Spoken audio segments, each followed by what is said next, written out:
Para nuestra mesa redonda final, que está titulada El pasado en el presente, continuidad, estallidos y batallas culturales, tenemos el inmenso placer de contar con la presencia virtual o presencial de invitades que nos ayudarán a cerrar esta semana de la manera más bella posible que nos podíamos imaginar.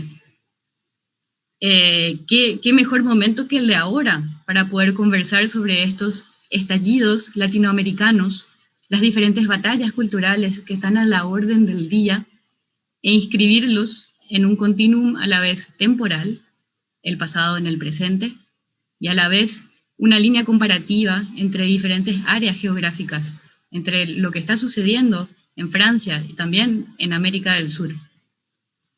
Entonces estamos de vuelta demasiado felices de recibir a Erika Hennings, que es directora de Londres 38, Espacio de Memorias, en Chile, miembro de la mesa de trabajo del proyecto y de las comisiones Verdad y Justicia, entre otros. Es la esposa de Alfonso Jonfroux, que fue prisionero político y víctima de desaparición forzada en julio de 1974. Es prisionera política, antigua prisionera política y antiguo miembro del MIR. Fue exiliada en Francia y ha vuelto a Chile en 1983 y es una activista incansable hasta hoy, quien nos podrá hablar entonces de los proyectos de Londres 38. Justamente si podías evocar un poco los inicios, ¿no?, del proyecto, de la carpeta chilena, ¿no? Si nos puedes comentar un poco más al respecto. Sí, bueno, ante todo quiero saludarles, agradecer esta oportunidad. Tengo tendencia a cuando estoy, algo que estoy conectada con Francia, a hablar francés, pero no lo voy a hacer. Voy a hablar en mi lengua materna. Espero no mezclar. Y bueno, también quiero saludar y agradecer a Karen. Me parece súper relevante y de una gran alegría y orgullo saber que nuestra actividad, que nuestra exposición, que nuestro trabajo cobra un sentido y pudo ser de algún modo realizado excelentemente y teniendo que luchar contra toda la censura en el pueblo hermano del Perú. Bueno, dicho ello, yo quisiera traer entonces un poco cuál fue el origen de esta exposición, de este trabajo a 40 años de luchas y resistencia que realizamos en Londres 38 hace ya casi 10 años.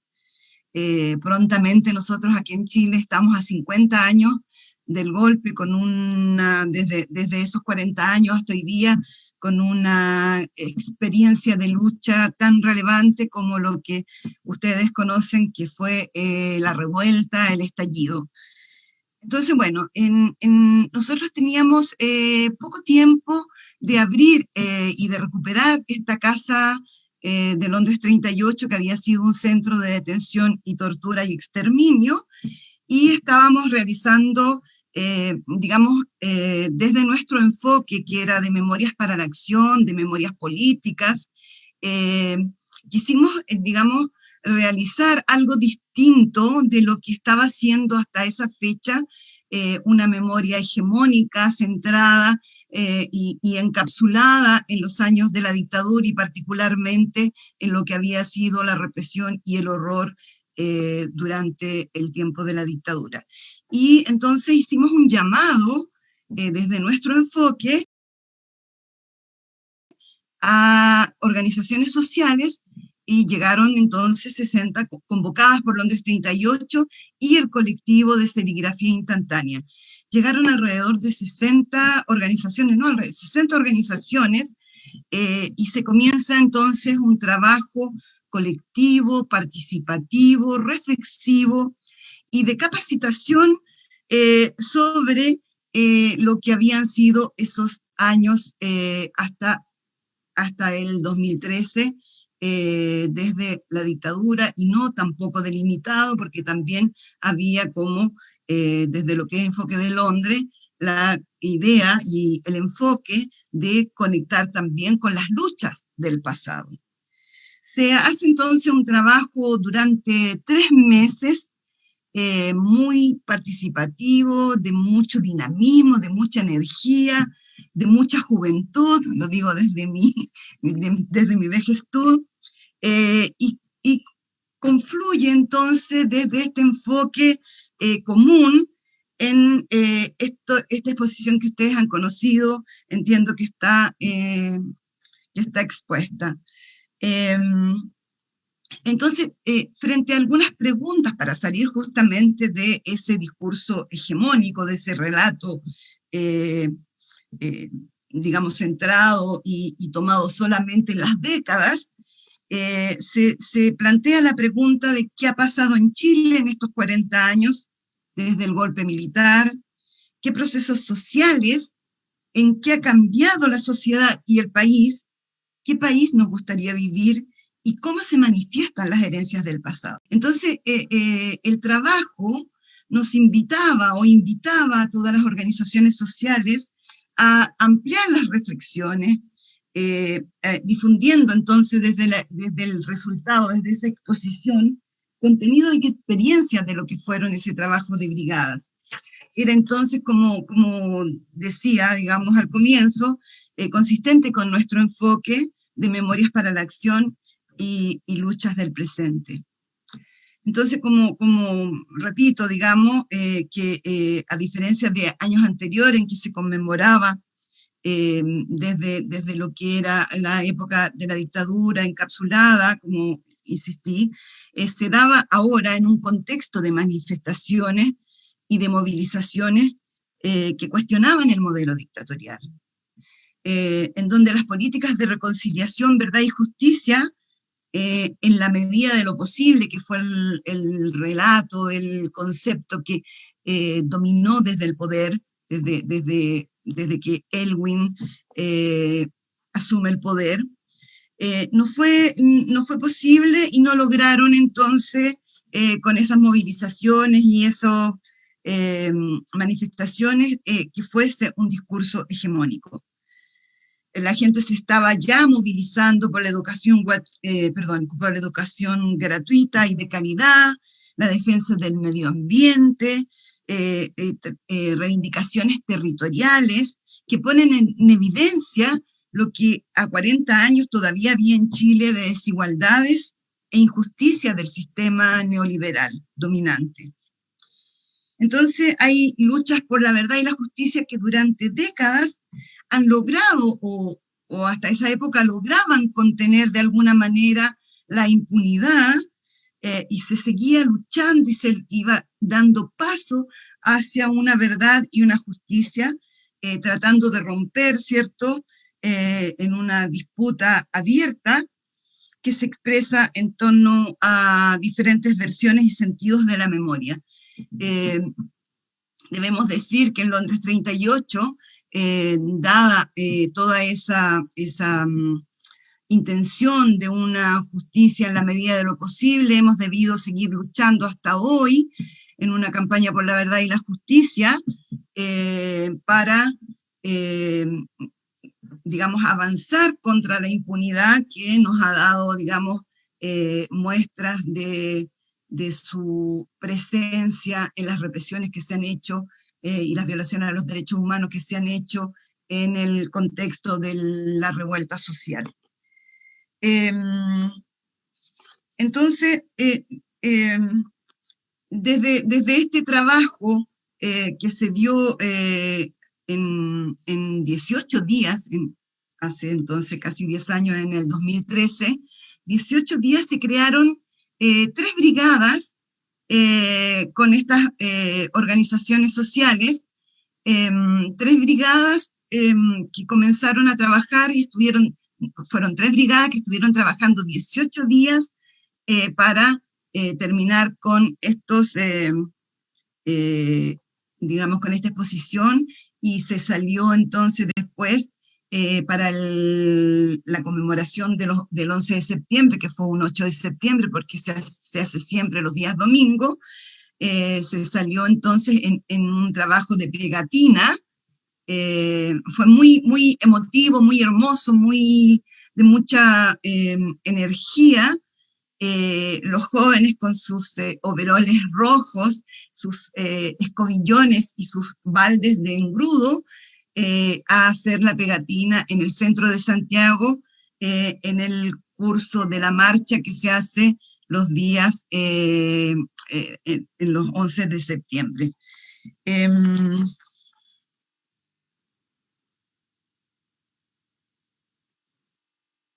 Tal vez señalar que quienes se movilizaron, bueno, las persistentes luchas por la verdad y la justicia desplegadas durante décadas, como dije antes, han logrado contener la impunidad e impedir la instalación social de esos consensos. Y pasamos entonces de todo ello a una generación que pierde el miedo. Aunque yo, tal vez desde mi experiencia, me gusta cuando se plantea la pérdida del miedo, que ha sido muy, muy fuerte en estos últimos años, y particularmente desde el 2019. Quisiera, digamos, decir que la generación mía, que es la generación del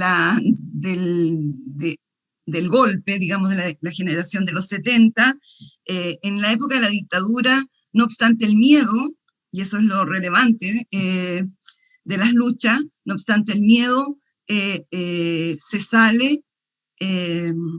Así que bueno, esta generación, que es la generación hija de la generación reprimida durante la dictadura, es la que realiza esta maravillosa exposición para intervenir las calles. ¿Por qué intervenir las calles? Porque son muros abiertos que permiten la expresión libre y que lucha contra la hegemonía de los medios de comunicación, y que tiene la posibilidad de una acción directa y de interacción con el pasante, con la mujer, con el niño, con todas las personas que están ahí recibiendo en este caso, esta expresión de este trabajo de las brigadas.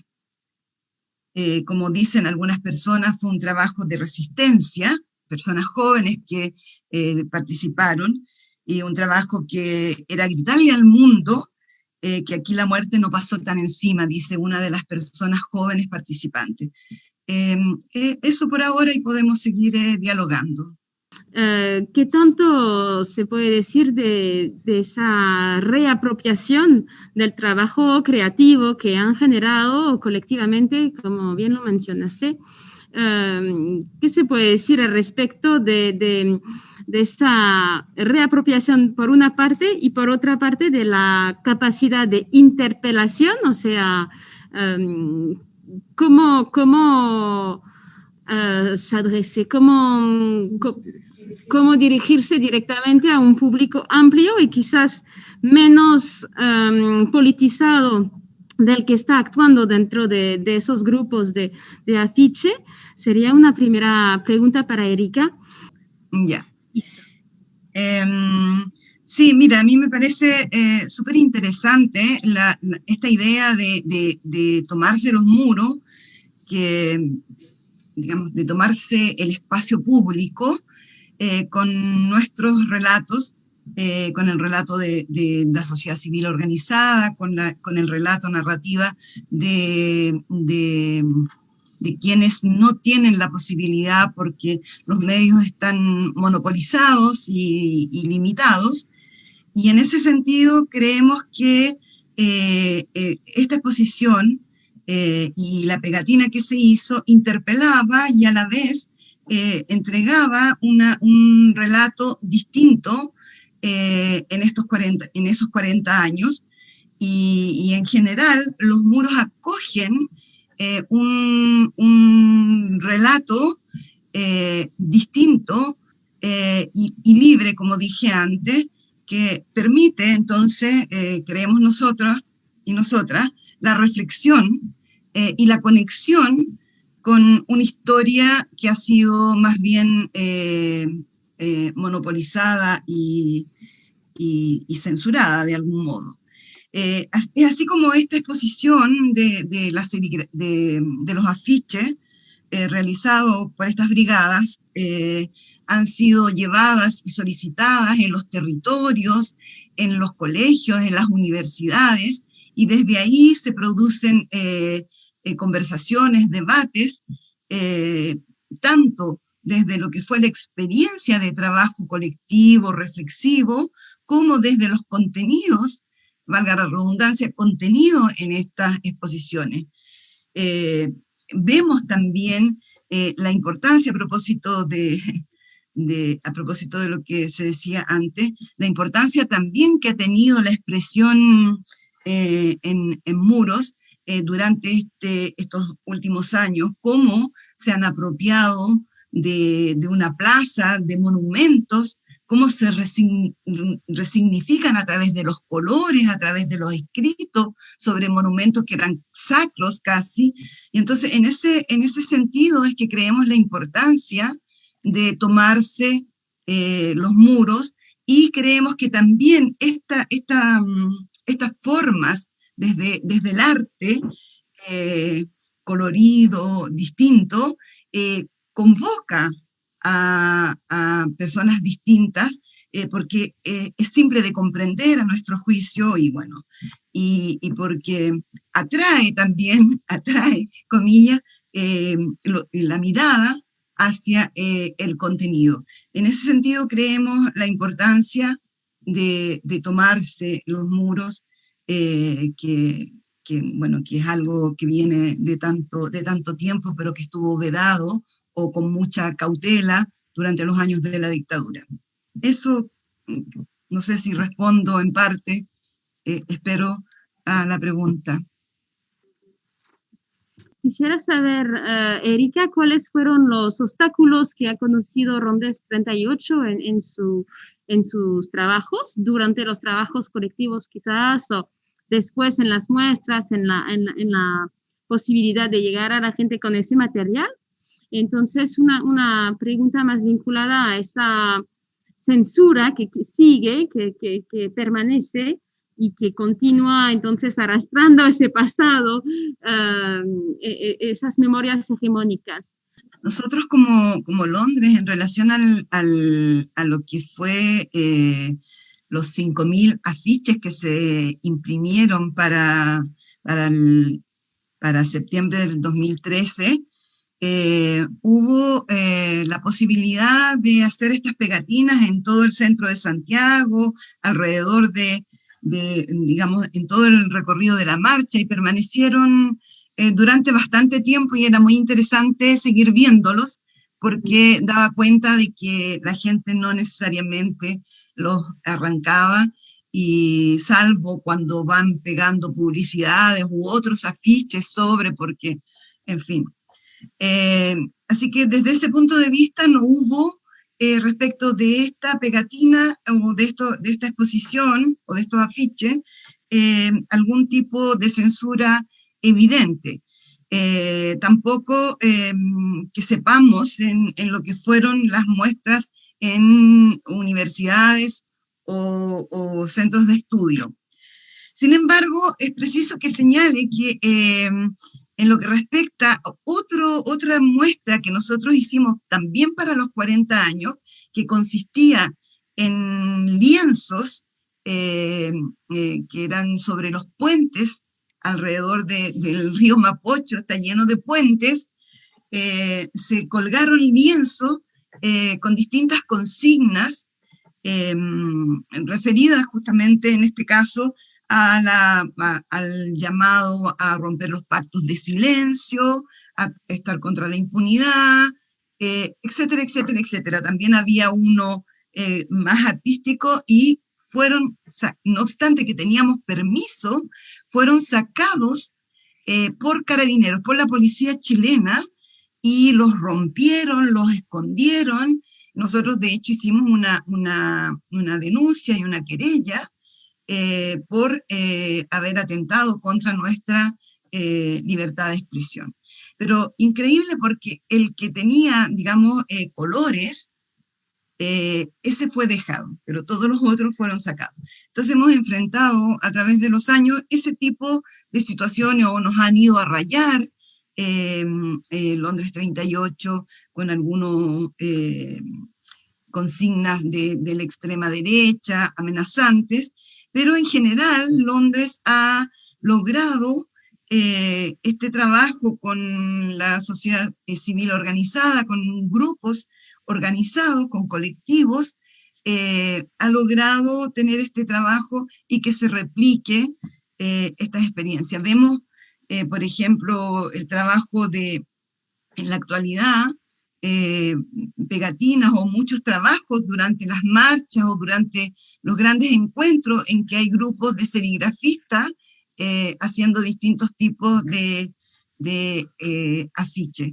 En ese sentido, nosotros como Londres, a diferencia del Perú, afortunadamente, aparte de la experiencia con los lienzos que cuento, no hemos tenido esa censura y hemos logrado, comillas, no me gusta el concepto, pero imponernos, aunque es necesario, con nuestra narrativa y nuestro relato de memorias para la acción, de memorias para el presente, de tomar las luchas del presente también en nuestro accionar, y un trabajo en los territorios. Así que esa ha sido nuestra experiencia respecto de esta exposición de serigrafía de los 40 años.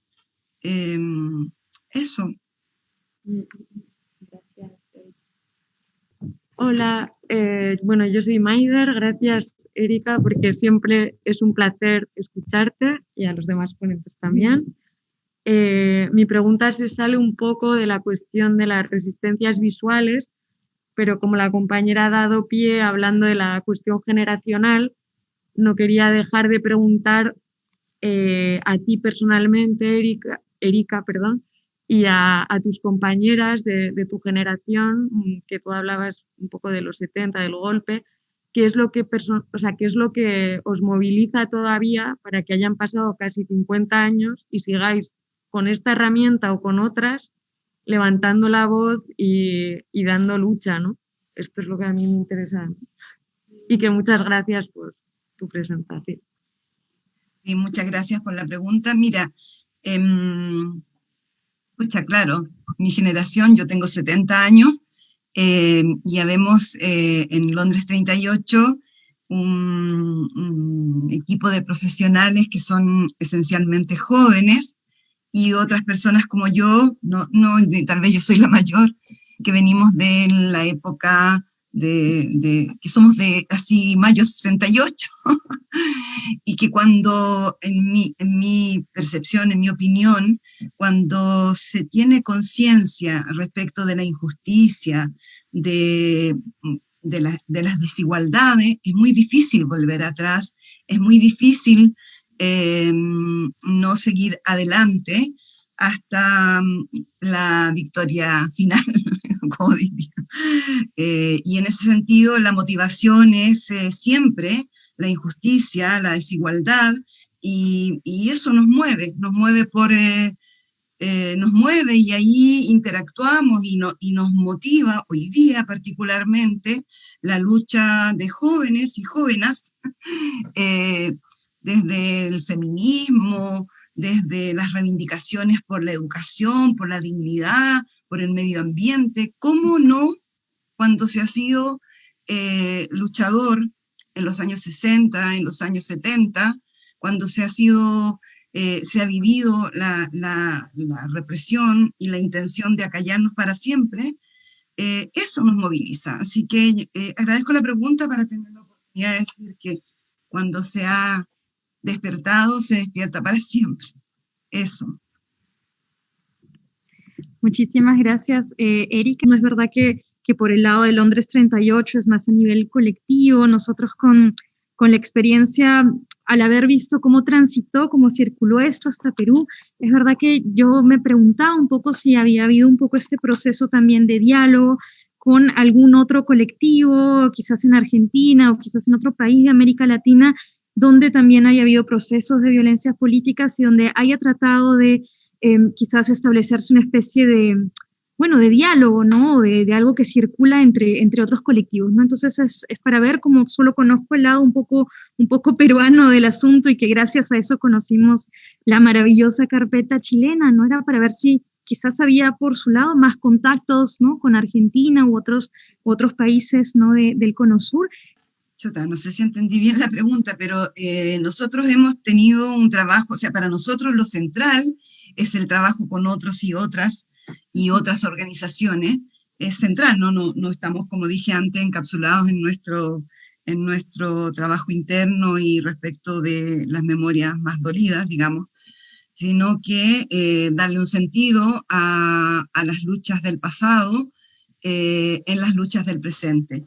Y en consistencia con ello, estamos regularmente trabajando con otros colectivos, colectivas, de estudiantes, de mujeres. Tenemos mucho trabajo con las mujeres organizadas en la coordinadora, por ejemplo, feminista 8M, con los estudiantes, jóvenes secundarios y secundarias, y también hay un trabajo sobre todo referido a las memorias y a cómo se entienden las memorias en el presente, con Argentina.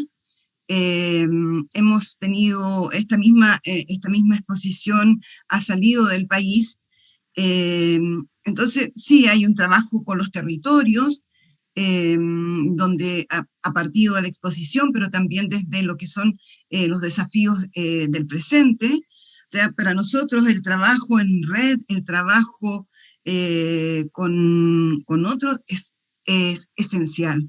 Es como el enfoque nuestro, no tiene sentido si no es en este trabajo colectivo y de intercambio y de diálogo y de reflexión conjunta.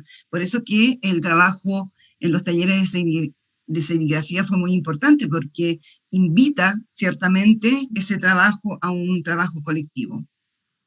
Muchísimas gracias a Erika y a Román, a Doroteo sí, también, perdón. Pensando un poco en la situación actual de Chile, quería saber primero, con el caso de Erika, si la organización de 2013, esta suerte de talleres, ¿no? Y esta reflexión colectiva, ¿crees que hubo allí un germen, algún tipo de relación con lo que fueron luego los cabildos y la posible nueva constitución que va a llegar en un par de años, ¿no? Escucha, o sea, sería muy pretencioso decir que nuestros talleres han, digamos, logrado el movimiento en la actualidad. Sin embargo, creo que la lucha ha sido continua. La lucha colectiva, la lucha tal vez en algunos momentos más soterrada, por razones, digamos, de represión, pero ha habido un continuo y una herencia del espíritu de lucha y de la conciencia de lucha para lograr cambios. Y en ese sentido, por ejemplo, el trabajo con 60 organizaciones sociales y en este intercambio intergeneracional de multidisciplinas, de distintos espacios de lucha territoriales, estudiantiles, de mujeres, de medioambientales, creo que va generando digamos, potencialidad de lucha regular y se va transmitiendo de generación en generación las luchas estudiantiles, que finalmente fue la gota que hizo estallar un movimiento tan importante como el del 18 de octubre del 2019. Entonces sí creo que, pero sería muy arrogante decir que fuimos nosotros. No obstante, tenemos un relato y una acción orientada a la lucha política, social, callejera. Creemos en esa manifestación que debe continuar, no obstante los procesos que estamos viviendo en Chile. O sea, sin la continuidad de la lucha colectiva, de todas estas organizaciones que convergen en un deseo de cambio, de dignidad, ni el cambio de la Constitución podrá lograr todo ello. Eso.